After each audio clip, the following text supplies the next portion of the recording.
Well, hello, and welcome back. I'm AJ O'Neill, and I am your instructor for today's Beyond Code Live. And today, although you can't see him, we also have here Brent Knudsen. You can say hello. Hello. All right, and what we're going to be talking about is promises and then async await, and just the general async nature of JavaScript and languages that have async patterns like JavaScript, including Go and Rust, for example. All right, Brent, so why don't you tell me what it is that you understand or don't understand, or why it is you suggested this topic? I suggested this topic because we went over it in our class and it went over my head. Even though they were talking through it and walking us through it, they only spent about a day or two on it. And so that was not enough for me to retain the information. So I want to go over it again as a review. I used a little bit in one of my projects, but just like once. So All right. retention is the key. All right, well, I've got this picture up here on purpose. This is not accidental. But why don't you first tell me what it is that you do remember, that you do understand, so we've got a baseline. What were the key points that you can say that you grasped? I understand there's a then statement in promises, and that it prevents you from what they call a pyramid of doom. Okay. Which is nested divs within divs within divs within divs within divs. I think you mean ifs, or try ifs? catches, maybe. Yeah, maybe that. Or it callbacks. Was nested something. Yes, it is So, nested something. There's. When you look at the nesting, the indentation, it's a sideways pyramid, and they call it a pyramid of doom. Yeah. In some circles. Yeah. Do you? Well, I'll just dive in here. So yeah, the pyramid of doom is something that you never escape. It's just you can do it in different ways, but it's always there. But yeah, that is one of the things that promises definitely helps with. So let me give a brief I'm going to give you two ideas here. Actually, we're going to start with this one. So first I want to talk about the asynchronous nature of programming, because asynchronous programming is often talked about in a way where people give you this impression of like, oh, this is something really confusing and you really got to understand it and wrap your head around it. But in reality, asynchronous programming is just the natural way that you would program if there wasn't the whatever it was called that came before it. I think procedural programming. So, and I want to illustrate this both with the idea of making a pizza and the idea of going to a restaurant. So procedural programming would be extremely unnatural. Procedural programming would be like the idea that your instructions are that you're going to go to the store and you're going to get just a pizza, and then you're going to come back from the store and you're going to put the oven on preheat, and you're going to sit there and watch the oven the entire time while it preheats. And then when you've watched it enough, you will understand that it's preheated by your nature of you watching it, and then you will unwrap the pizza and you'll put the pizza in, and then you'll watch the pizza as it cooks, and you'll stand there and you'll watch it, and you'll know by virtue of you watching it that the pizza is now done after however long you're watching it for. And then you'll take the pizza out and you'll watch the oven, and you'll watch the oven cool so that it is a safe temperature to not worry about the oven anymore. And then, now that your pizza's cold, you'll sit down and you'll eat your pizza. Well, you'll cut your pizza in all of the complete number of slices, and now you'll sit down and you'll eat your pizza. Which this would be a very unnatural way to go about eating a frozen pizza, because what we can do is we preheat the oven and then we set a timer. And then we go do other stuff. So that's the natural, normal way that you would do things, and asynchronous programming just follows that very natural way of doing things. So the other example that I'll give is you go to a restaurant and there are many workers. You hear about workers. Workers and threads are somewhat interchangeable. You go to a restaurant, there are many workers. You sit down, someone seats you, one worker seats you, and then another worker comes along and takes your order, and then another worker prepares the food. And if there's some sort of preheat step, that worker is doing something else while there's the preheat or the thaw step or whatever step there is to that food preparation. So all of the workers are doing work at the same time, and it doesn't matter really the order that things are done in, as long as at the end all of the things that had to be done before were done sometime before.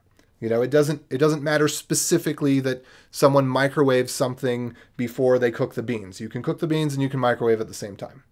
So this is just normal everyday life. This is the way life works. So any questions on that? No, that's a really good analogy.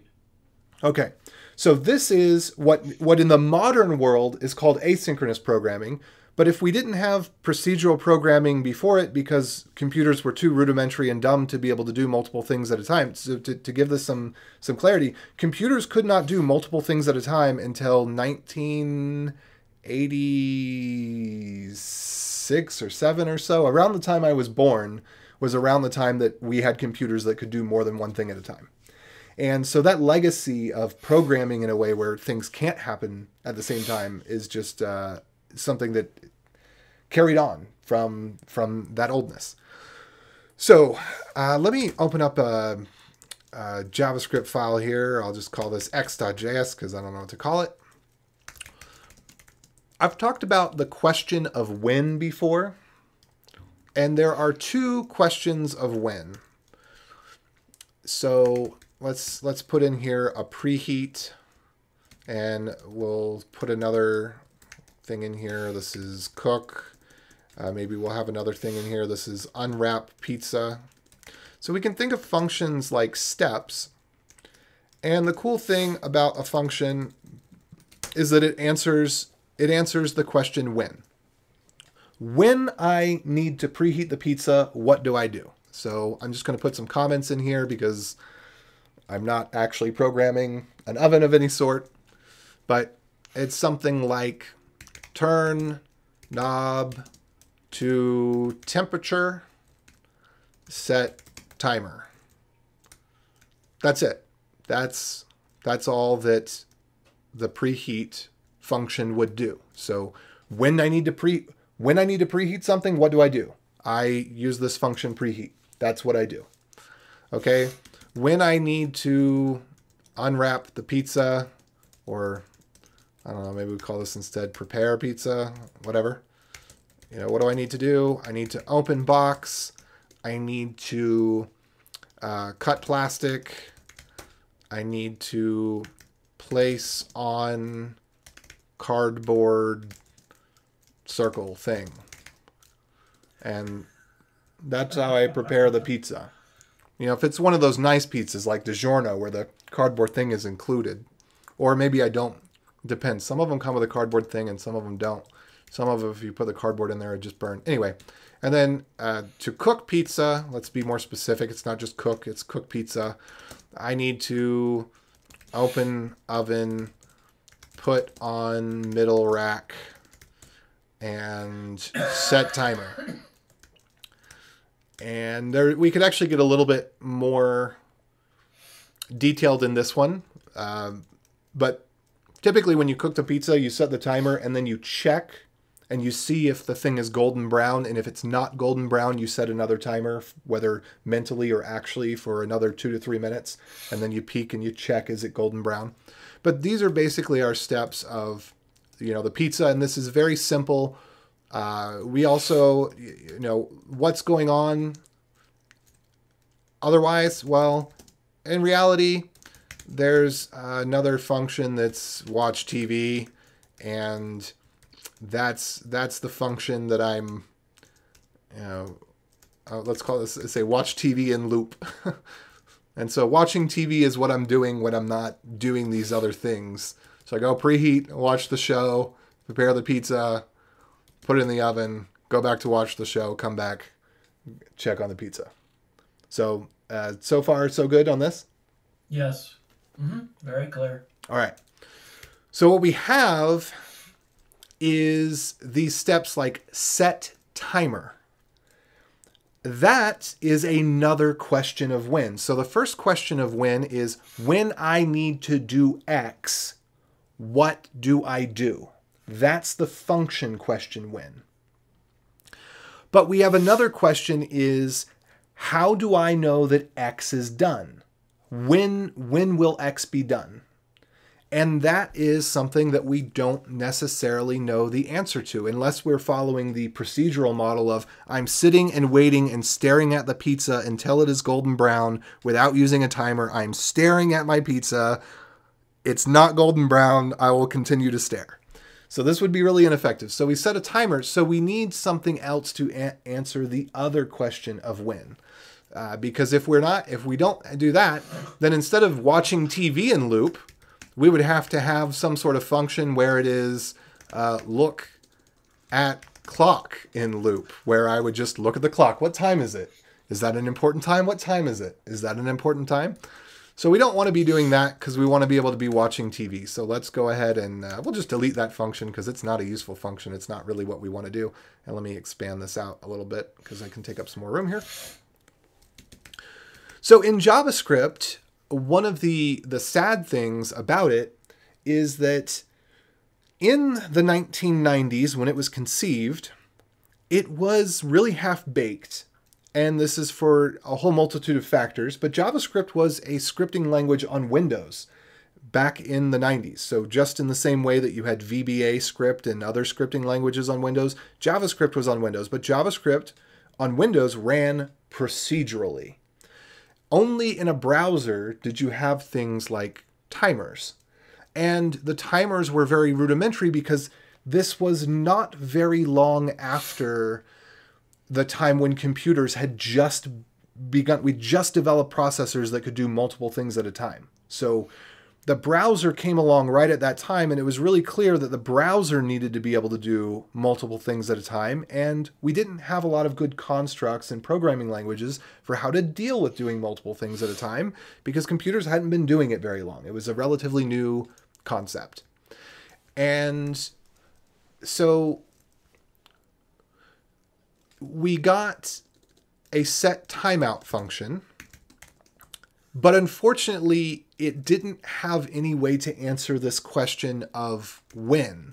So what we would do is we would put a function inside of the set timeout function, and we give it a number of milliseconds. So let's say we got a really fast preheating oven. It's going to preheat in 1,000 milliseconds or 1 second. And then, let's say this is browser JavaScript. Time's up, it's hot. So the problem here is that there's not really a good indication to the rest of our program what should happen when the time is up.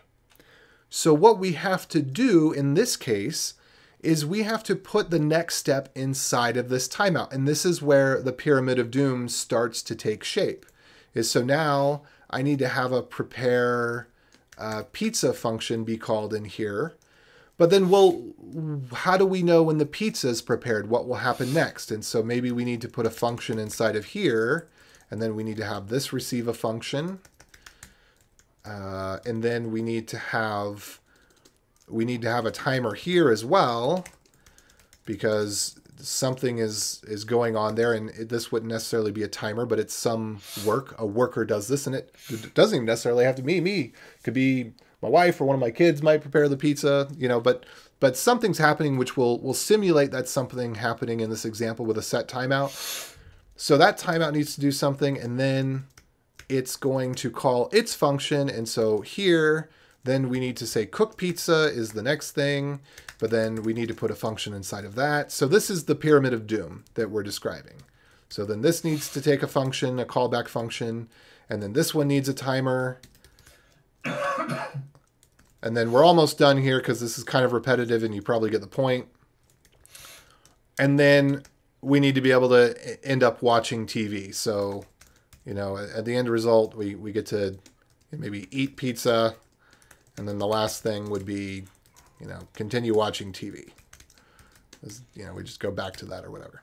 So do you see how this is indenting, indenting, indenting? This is what people refer to as the pyramid of doom. Yes. All right. And the only reason this is happening is because it was a time when we weren't really thinking about these problems yet, because we had just developed all these fancy paradigms around object-oriented programming, and it's tough to create a paradigm and then throw it away because it doesn't fit the new technology. And so we had to stick with the old paradigms because we have to stick with the paradigms that we've created because they're good and they're perfect, until we have new technology. So anyway, let me back out of this. So if we don't want to have a pyramid of doom, well, we still end up with a pyramid of doom somewhere, but a less doomy pyramid. What we could do instead is, what if we could call the preheat method and we could have it return its timer? So instead of just setting a timeout, what if we could return the essence of the timer that answers the second question of when? And that is what a promise ends up being, is that instead of having to have every function that does a task be aware of any other functions that may need to be completed when that's done, they're encapsulated into a preheat is its own function. It doesn't need to know about preparing the pizza. It doesn't need to know about cooking the pizza. Your oven is not aware of whether or not you're going to put pizza in it. Your oven is not aware of what you are doing while you're watching TV. So your oven should be able to preheat without having to have extra information. And your oven just returns to you a timer. And so that's what we would do here, is the promise is a shim on top of things like set timeout that allow us to have a resolve or a reject, which is basically completed successfully or completed with error. And we wrap that promise around our timeout, and then we say resolve. So this means it's gonna run the timeout. The preheat is returning its promise that whatever the action is that you wanted it to do, it's promising it will tell you either I completed successfully or I completed with an error. One of those two things happened. I promise I will tell you when I'm done. So the promise nomenclature is kind of a funny word for it, but it's the word that we have. So what do you do? But I'll go down here and kind of demonstrate. If we had, let me get rid of this watch TV function. Let's just say that we had a main function here. Now I can call preheat, and I can say the promise is when I preheat. And then I can say whenever the preheat is done, then I'm going to do my prepare pizza. And the prepare pizza is going to return a promise as well. So we would repeat the same behavior again. And then prepare pizza is going to be whenever whoever is preparing the pizza is done, then we're going to be able to call the next function in the stack. And so notice I'm reassigning P here. So I had P, which stood for the promise of the preheat. Now I'm running this promise for preparing pizza. So promise.then means when the promise is either successfully completed or completed with an error, we're going to do the next thing.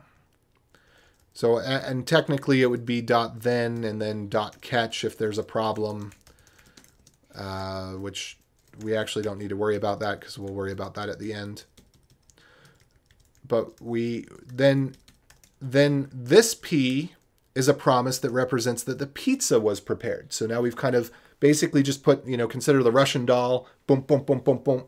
We've stacked another layer. We've got the tiny promise on the inside is the preheat. Now we've wrapped another promise, which is that when the preheat's done, we're going to prepare the pizza. Now we're going to wrap another promise. So this P right here is the next promise, and we're going to cook the pizza. And then we're going to have another promise, and that's going to be that we eat the pizza, And then, you know, maybe after all of that, we go back to, we just go to sleep. So this is what a very simple promise chain looks like, as we just get to define, do this, then do that, then do that, then do that, then do that. And each function returns its essentially, it's not necessarily a timer, but it's a promise that when the time is up for however long it takes to do that thing, then the next function will get called so that the chain of promises can continue. So what do you understand about what I explained there? I understand. Well, you mentioned this earlier, but it doesn't matter when the things are done as long as they're done one after the other. Is that what you were saying earlier? Or are you saying, or is that incorrect? Well, it depends on the thing, because some things can be done completely independently of each other, and the only thing that matters is that at the end, all of the food is ready and can be served on the plate. But some things do matter. It matters that the oven is preheated before the pizza goes in, but it does not matter that the oven is preheated before I watch my next show on TV. Right. Yeah. I was thinking of the restaurant example analogy, how there's different workers and they have different duties towards getting your meal ready so it can be served to you on the table. Yeah. And those, as long as everything gets done to the point where the food can be served, it wasn't so picky about when things were done. Yes, that's correct. So in this one, in this example, this is fairly sequential. I'm going to change this up for the other example real quick. So I'll just go ahead and save that. So we'll say cook broccoli. I never can spell broccoli. I don't know if it's two There's C's or one two L and two C's. Yeah, I always get confused on that. Okay. Cook. I'm just going to call it B because I don't want to repeat that. And then, well, actually, yeah, we could just do it like this. So we could say P1 is we're going to cook broccoli. P2 is we're going to cook chicken. P3 is we're going to cook potatoes. And that's where something like promise.all comes in. So we could say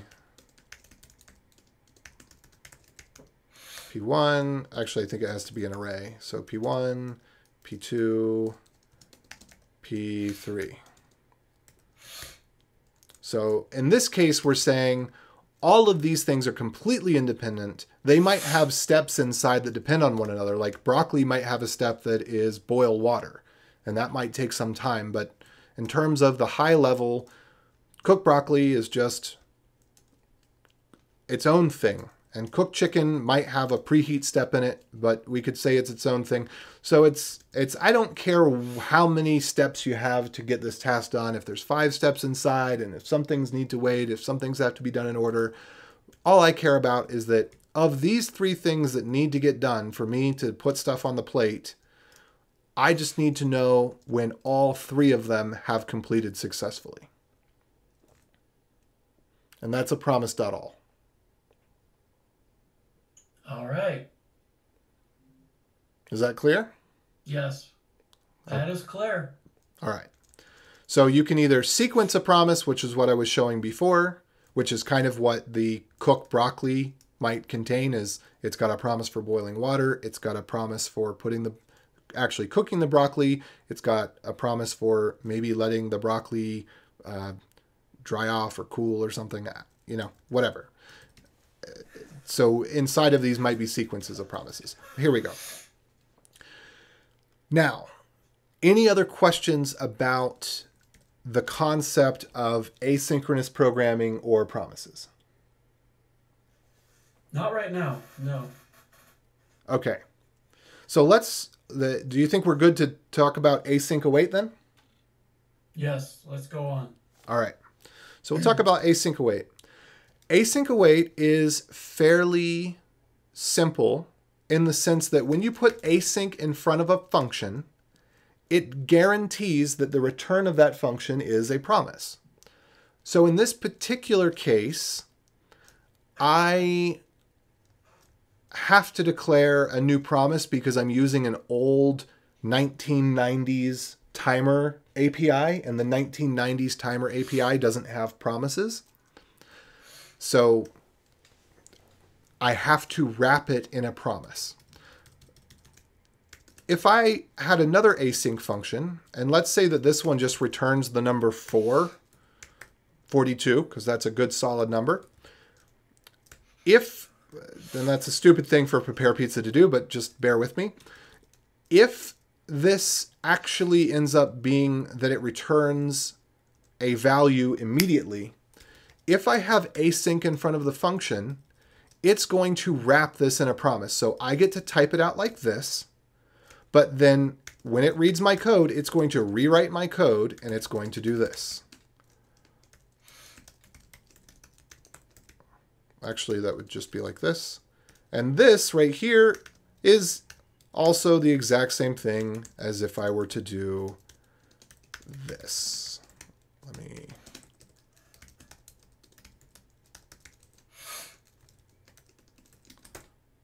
Whoops. What is it complaining about?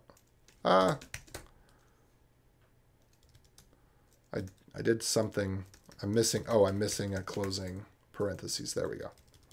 Okay. So,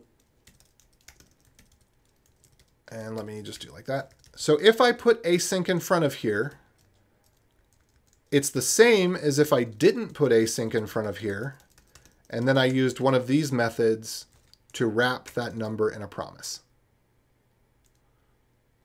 Okay, yeah. And the reason that you'd want to do this is, let's say you have a ticker, or let's say that you have a function that makes a call out to the weather.com API and tells you the temperature. So you're going to give it a zip code, and you're going to do a fetch request, and it's going to go fetch weather.com's API, and it's going to return back, this is the current temperature. Well, weather.com is a free service, and they don't want you hitting their API more than, say, 5 times per hour. So what you would want to do is you would want to have your function create a cache. So let's say we've got a map of temperatures, which I'll call temps. And let's say that now this is totally different. I'm just going to make a new function here so that I'm not rewriting every single thing inside of there. All right, so I've got get temp. What I would want to do, and let's say we got a zip code. So I would want to see if I already have the temperature for that zip code, I would just want to return the temperature for that zip code. But if not,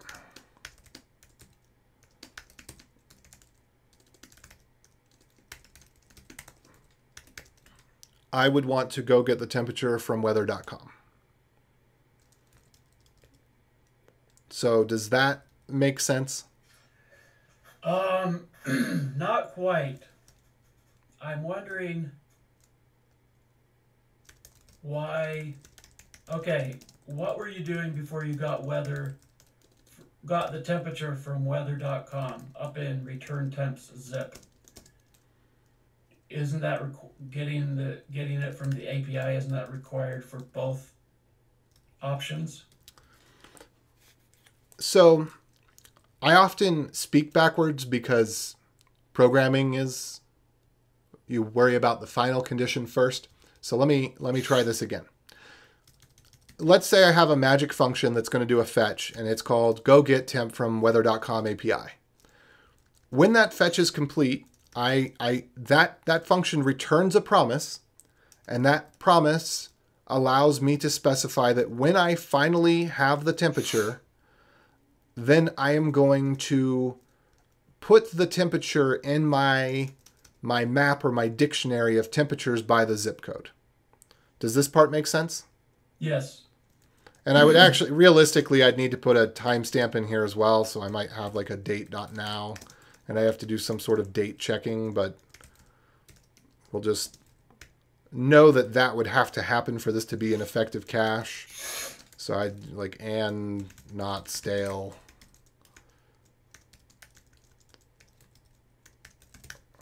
This is kind of what this would look like. I'd have to have some sort of function that defines when information is too old, like maybe the information is older than 15 minutes ago. Anyway, so when I expose my get temperature function, I don't want it to always call out to the weather.com API because there's a rate limit. They only allow you to do so many requests per hour, and we want to keep our number of requests per hour as low as we can. So we're going to, once we get a temperature, we're going to assume that the temperature is probably going to stay the same for at least the next 15 minutes. So the next time a temperature is requested, we'll look to see, do we already have that temperature? Is that temperature fresh? So I guess instead of not stale, we could say is fresh. So if we have the temperature and the temperature is fresh, which our is fresh call could just do that, both checks on its own probably. I'll leave that there though. Then we want to return that temperature directly, which this is going to be a number like 42 if it's a really, really hot day in Celsius. Is that clear? Yes. Any questions? No questions. All right. So in this case, just to reiterate, what is temperature? What type of value is temperature? I'm not sure. This is not a trick question. Celsius is what you said, but that's a numerical value. Numerical value, exactly. It's a numerical value. What is the value that a fetch request is going to return?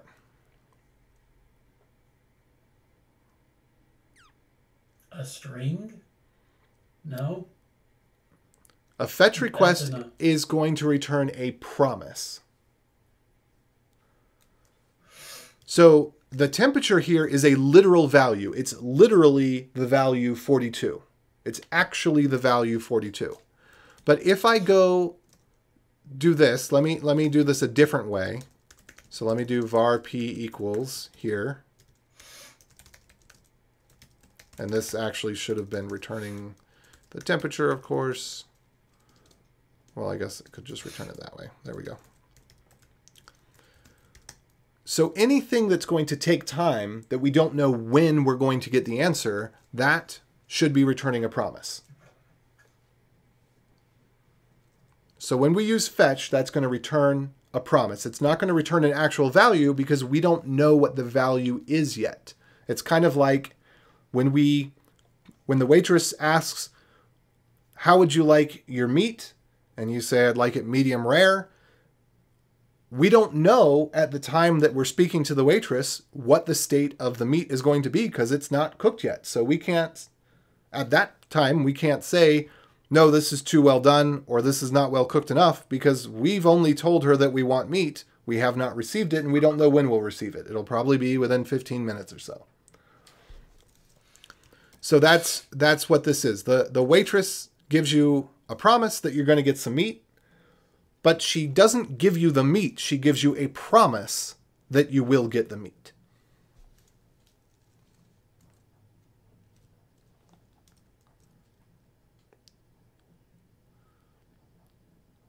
Does that make sense? Yes. So a promise can contain a value, but the promise is not a value. It is the promise that the value either is there or will be there, or an error will be there.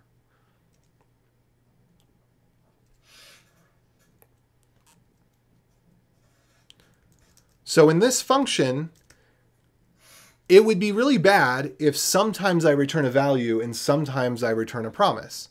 Because if I were to add the number 42 to the number 5, I would get 47.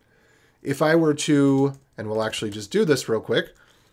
So, if I have 42 plus 5, I get 47. If I have new promise function, resolve 42, whoops, plus 5, what am I going to get? Not 47. Yeah, I'm just going to get something that's essentially random. It just said, well, I don't know what you want to do, so I'm going to stringify both things. So I'm going to tell you that this object is the type of promise, and I'm going to give you 5 because I'm JavaScript and that's how I roll. I just turn things into strings when I don't know what to do. So this is the illustration here. So we want a guarantee that we always get the same type of thing. We don't want to sometimes get a value and sometimes get a promise of a value.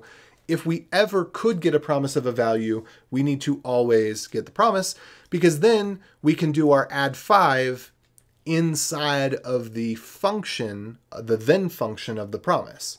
And then we'll get the right answer. So let me go back to this that we just did here, because this is actually a really good example for that. So if I want to get the right answer, then I create a function, and then I can console.log value plus 5. Okay, so now what will happen? I know that this is kind of hard to read because it's all on one line, but what I did was I took this thing up here and I added a then to it, and then I'm receiving the value when the promise is complete, and I'm doing a console.log on it. So what will happen?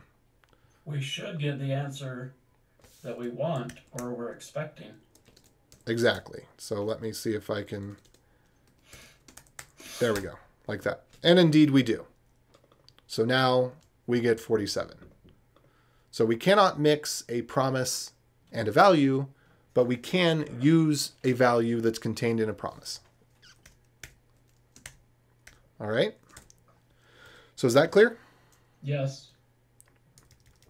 So when we put async in front of a function, one of the things that it does is it makes sure that whether we return a value or a promise, it will always wrap the value in a promise so that it is given as a promise, not as a direct value. So when I have an async function get temp, and let me just do this here real quick. So if I have an async function get temp and it returns 42, what will this function actually return? Oops.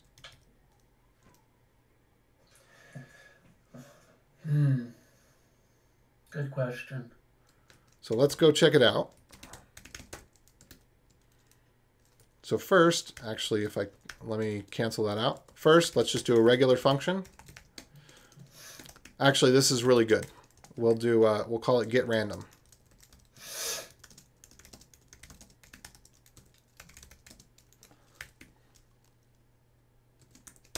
There we go.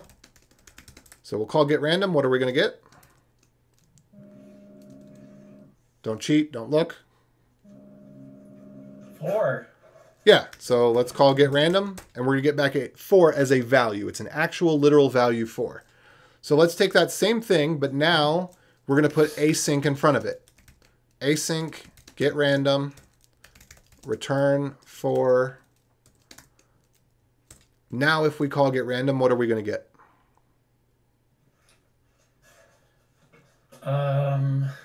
Something screwy. Well, nothing screwy. We're going to get a promise for a value that will exist at some point. In this particular case, by the time I called the function, it already had the value, so it's showing in the debugger, it's showing it is a promise and it already has a value. The value is already ready and the value is 4. So if I want to get to the 4, then I call .then, and I can receive the value in my function, and then I can console.log it, and there's my value. So what do you understand about this? What do I understand about it? I understand at the basic level that putting async in front of a function creates a promise, and I understand, well, that's the gist of what I understand. I'm trying to retain this information and let it absorb it at the same time that you're going through it, and that is a challenge. Okay. I'm going to take one more step backwards, and then I do want to finish in the next 10 minutes or so with actually showing what await is, but it's definitely important that we understand what a promise is and what async is before we use await. But once we do, then using await will make perfect sense. So I can have a number is, let's say value. I'm going to say var val equals 4. What is my value? 4. It's 4. It's literally 4. Now what if I do var val equals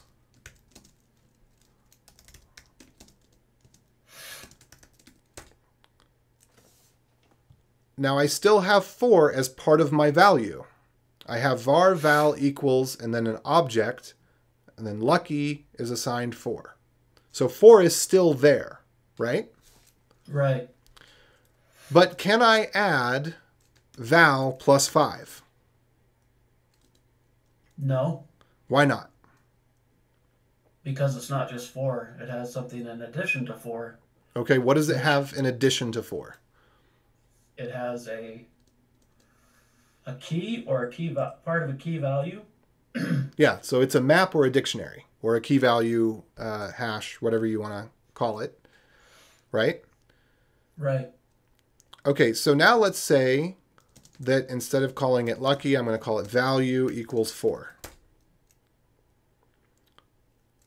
Now, can I add value plus 5 or just val plus 5? Now I've changed the name of it. I've changed the name of it from lucky to value. Is that going to help me add that object plus 5? No. No, it's not. Great. Okay, so let me clear the screen here, and we'll get back to this right here. Okay, so now let's say I do val equals promise 4. Am I going to be able to add val plus 5? No. No, I'm not. A promise is an object. And the promise can work like this. The promise could contain null, or the promise could contain 4. Now, in our early example, I'm going to clear the screen again. In our earlier example, if I did val.value, can I do val.value plus 5? So let me put this back up on the screen. So. Let me put this back up on the screen. What is value? It's a string or a key. All right. And what does value contain? What is the...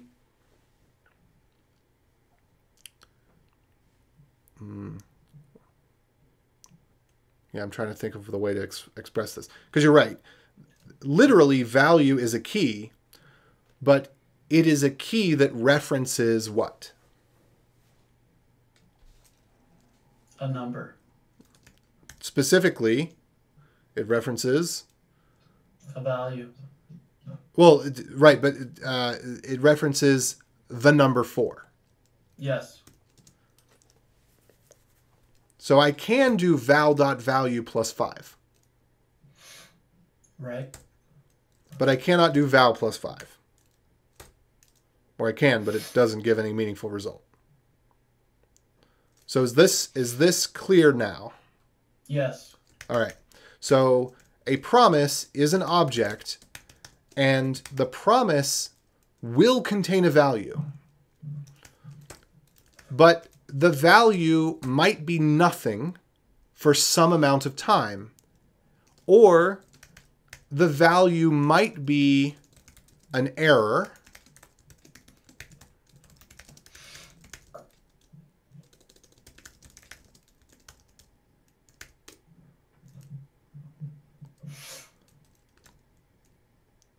or the value might be the value that we want. So there's three things that a promise could be. It could not have ended yet, so it would be nothing. It could be the value or the result, or it could be an error. And this is the same as what we were doing before. So I'm going to go back to lucky so that I'm not saying val and value and getting confused with that. Now I can say lucky. So val.lucky is 4, but I could also make lucky could be red, which my lucky color is red. So I can put lots of different things that are, I could reference lots of different things to lucky. I could reference a number, I could reference a string, I could reference an array.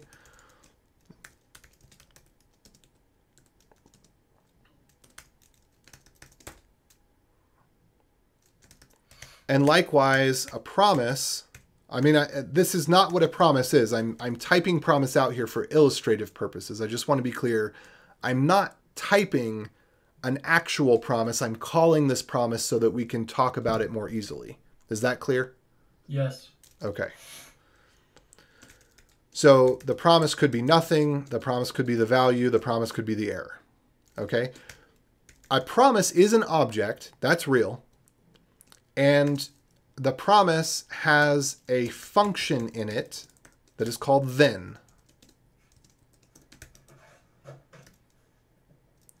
And it also has another function called catch, but I'm just going to focus on then right now. Catch will tell you if there's an error, then will tell you if there's a value. So typically you use both .then and .catch.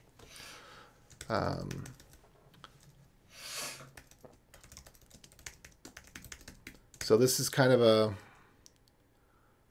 a weird way to go about this. Let's see, then, yeah, this will work.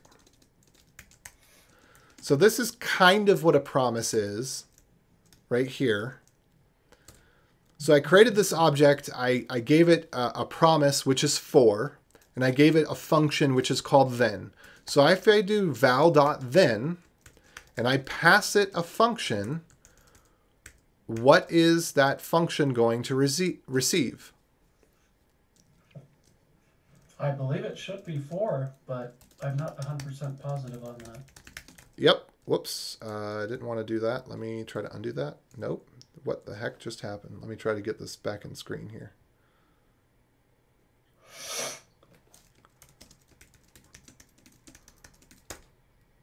There we go.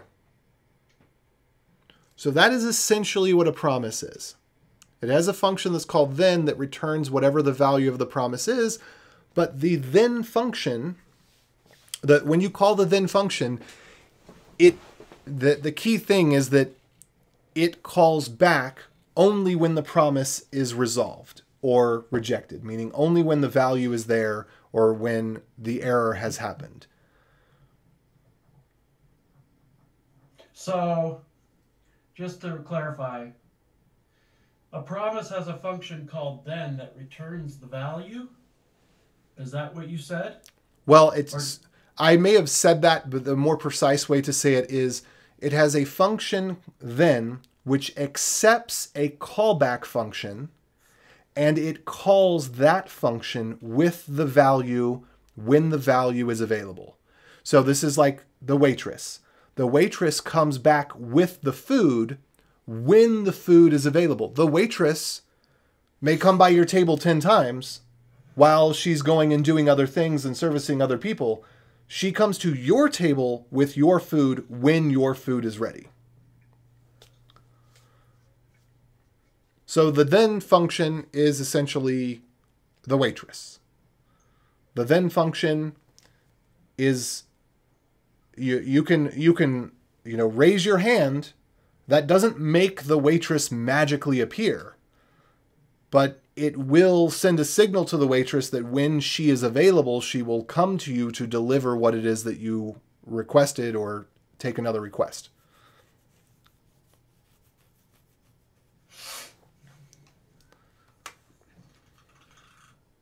So, yeah, I'm taking notes here, but a promise has a function called then, which accepts a callback function, which does what? That callback function is the function you give it. You give the callback function to know when it's available. So essentially, you say the function you give to the waitress is bring my food to the table. So when the waitress has the food ready, she calls the callback function. And the callback function is bring the food to the table. So that is the set of instructions that she has been given. When the food is ready, then I will do this. So the function is when this happens, what do I do? And then what do I do after? Or then what do I do once it's complete?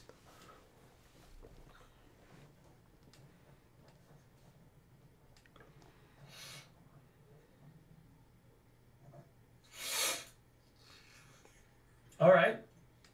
So if a timer goes off, the sound of the timer is essentially your callback function. It tells you, okay, now I need to go do the next thing. What was the next thing I needed to do? I needed to put the pizza in the oven. The timer went off. That's my callback. I will now do the next thing. I will put the pizza in the oven. That's what then is saying. What do I do then? What do I do next?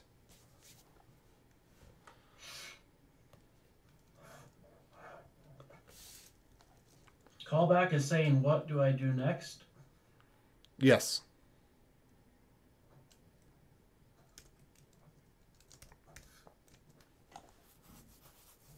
And that's wrapped in the function then. You pass it to then.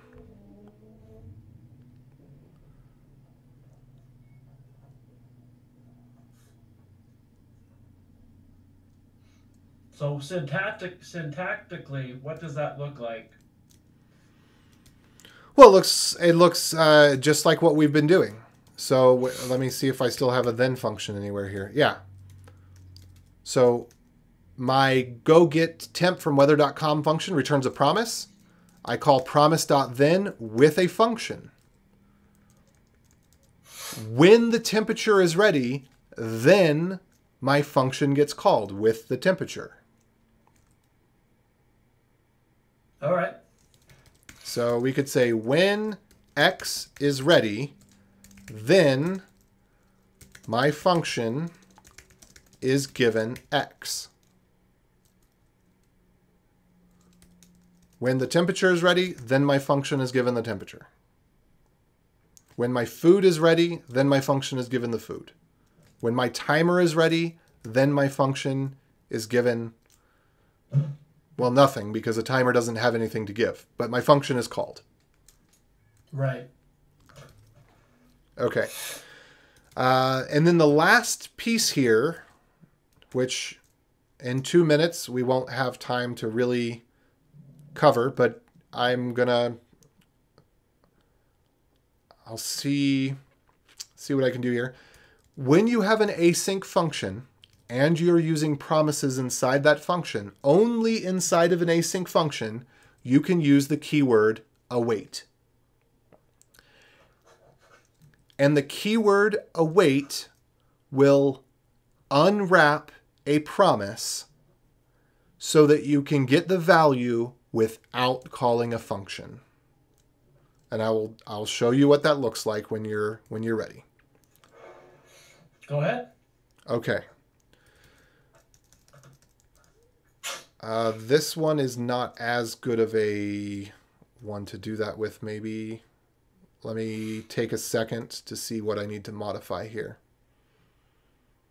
I'll just modify this as it is. I'll copy this function so that I've got it for reference later. We'll forget that it ever existed for a second. I'll paste this here.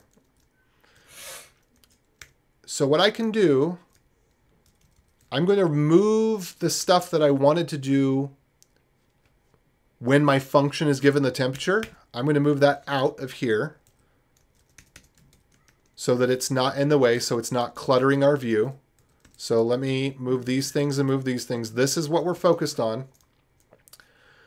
Await allows us to do this.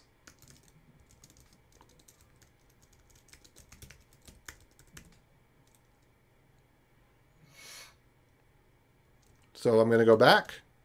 So we have a promise. We call promise.then. We give that our callback function. Our callback function receives the temperature. I can use await. And what await does is just that. When I have an await, all await does is it rewrites the code. So if I put var temp equals await, go get temp from weather.com, await will rewrite the code to be a promise. So these two things are equivalent. This right here with the await and this with the promise, they're equivalent.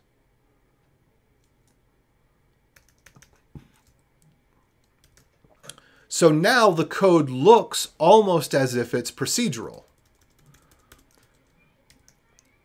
So now it appears that we have our temperature and we don't have to call .then on the promise. We use await, and await creates a function for everything beneath it and wraps it inside that .then for us.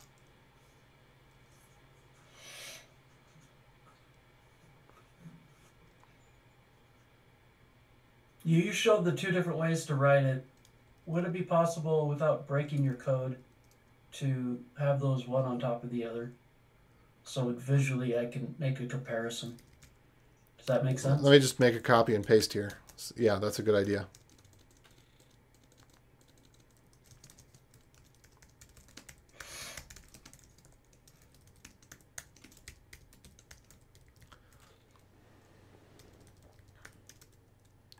So these are the two.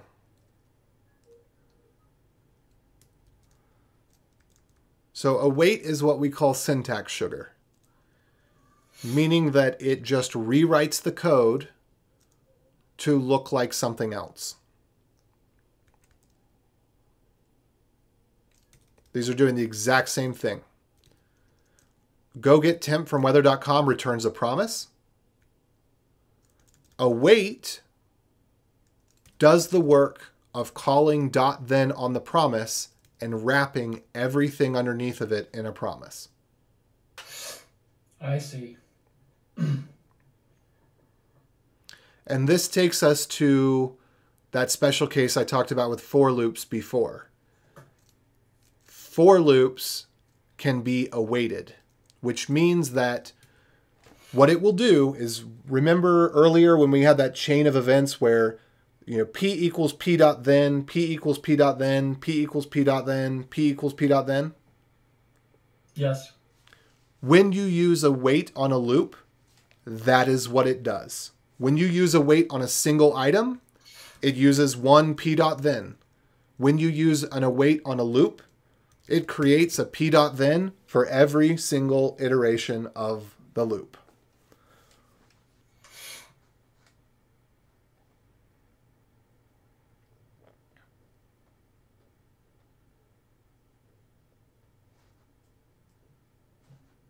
Very cool.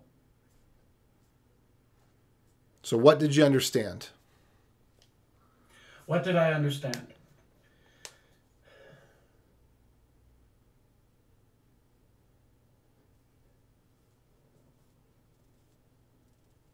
Regarding this whole the await principle, or the loop stuff, or both? The await or principle. Any of it. The await principle. Let's start with the await principle. Okay. So I understand that await rewrites the function that you had and wraps in a promise everything underneath it.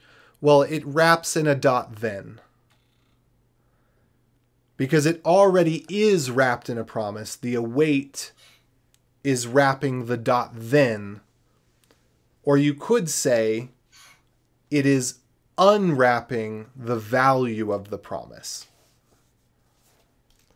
Because here, when we don't use await, the value temperature is wrapped inside of the dot then visually. Await visually unwraps the value from the promise, because we have temp right here, and temp is not a promise. On the left side here, temp is a value. It is the number 42. So await, visually, it appears to unwrap the promise. So it gets rid of the promise bits. But in reality, it's visually, you are seeing it unwrapped because await is wrapping it for you. So you get to write it unwrapped, and then the await does the wrapping behind the scenes.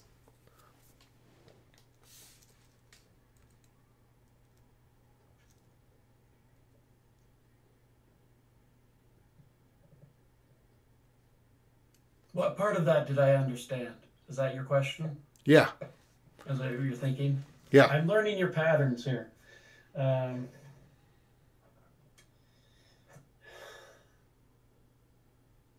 I was confused by visually speaking when you were talking about visually. I was confused by that concept, whether you're talking about what you see on the code visually, where things are placed. Yes. Or visually, like in an analogy of like you got this inside of this, inside of this. So I mean that when I look at the code on this line here and this line here and this line here, there are 3 lines. Visually, I can see 3 lines. Right. What I can't see when I look at this is the promise.then. The promise.then is there, but the await is writing it. We're not writing it. So when the computer actually executes the code that gets executed is this code.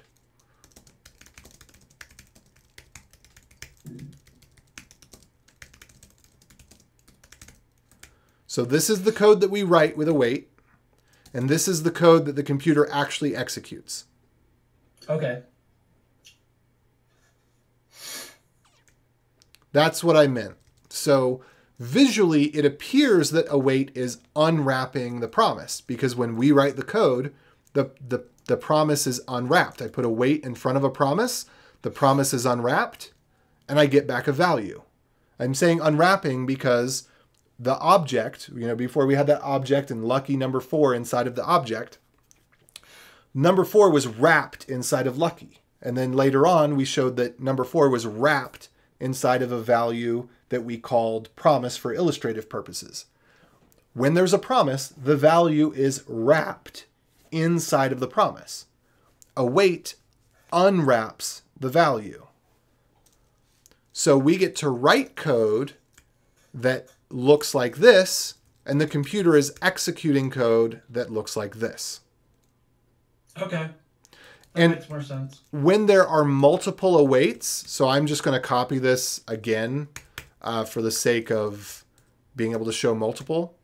When there are multiple awaits, what actually happens, and I should have had a return there, is that for every await that there is,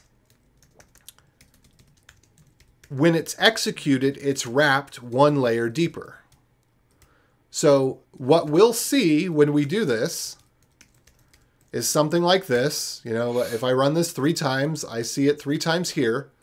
The way that the computer is executing it is going to look like this. So this is what the computer executes. This is what we write.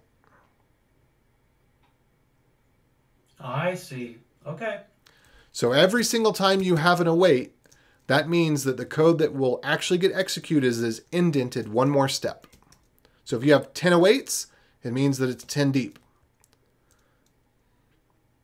So this has pros and cons to it. The pro is that there's a lot of use cases where using await can make your code look simpler because you can get rid of at least 2 lines of code. So let me go, I'm going to save this and I'm going to go back.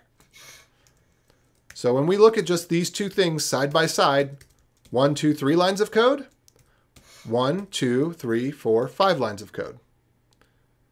So await saves us 2 lines of code and 1 layer of indentation in the most basic, simplest case.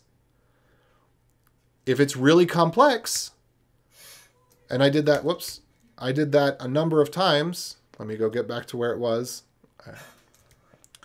Now it's saving us, there's 3 places where we're using await, which means it's saving us 6 lines of code, and it's saving us 3 layers of indentation, potentially.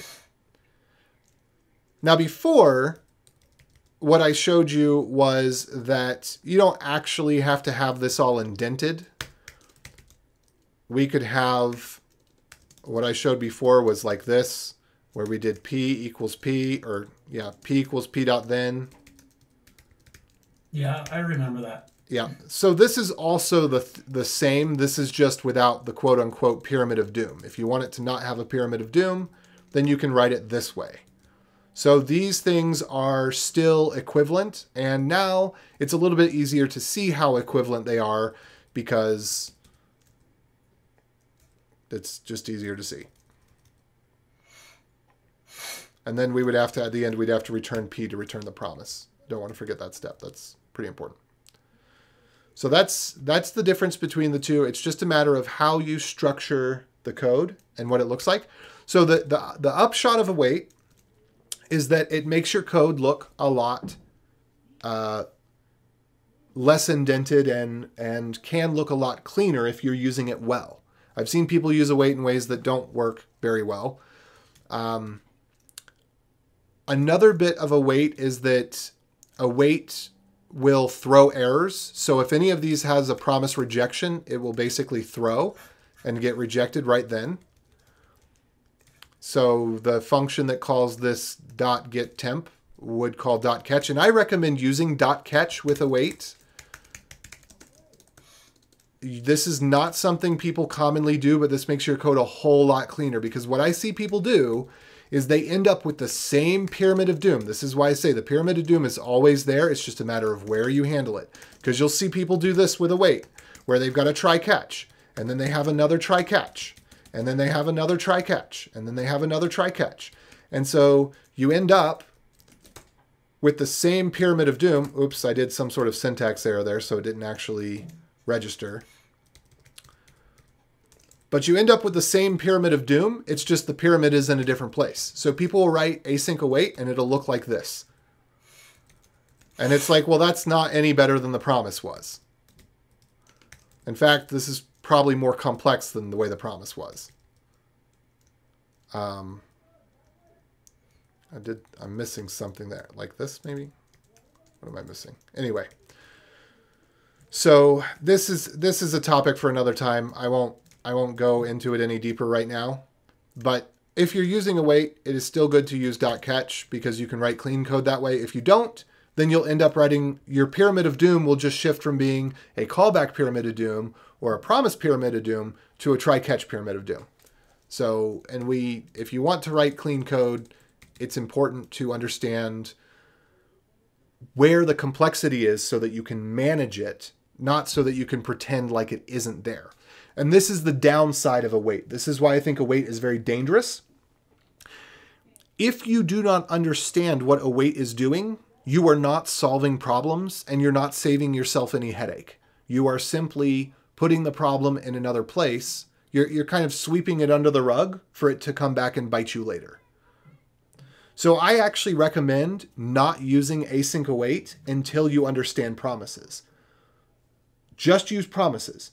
Once you understand promises and you really have a firm grasp on them, then use async await and you'll understand good patterns to use it. If you don't understand how to use promises and you start using async await, you're going to write try-catch pyramid of dooms and your code is going to have bugs in it, and values are going to change, and you're not going to know why, and there's going to be all these problems, and and you're going to have the same problems that you would have had with promises or with callback pyramid of dooms.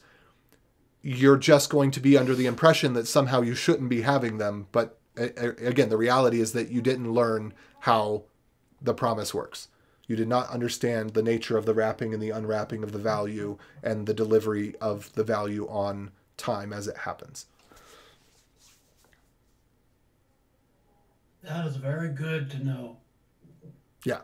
So many teachers will say, oh, promises are really hard to explain, so we're just going to use try-catch. Or not try-catch, we're just going to use async await. Completely misses the point, because every single problem is identical. It's just a matter of, if you didn't know that you could write a promise chain like this to keep it out of a pyramid of doom, you won't know that you can write await with .catch to keep it out of a pyramid of doom, etc., etc. So I recommend promises being the premier way to go about it, because they are, I think, the simplest and most straightforward of the bunch. And once you understand them, then you'll know when it's the right time to use a callback. You'll know when it's the right time to use async await, and you'll be able to do so with elegance. Cool. Very good.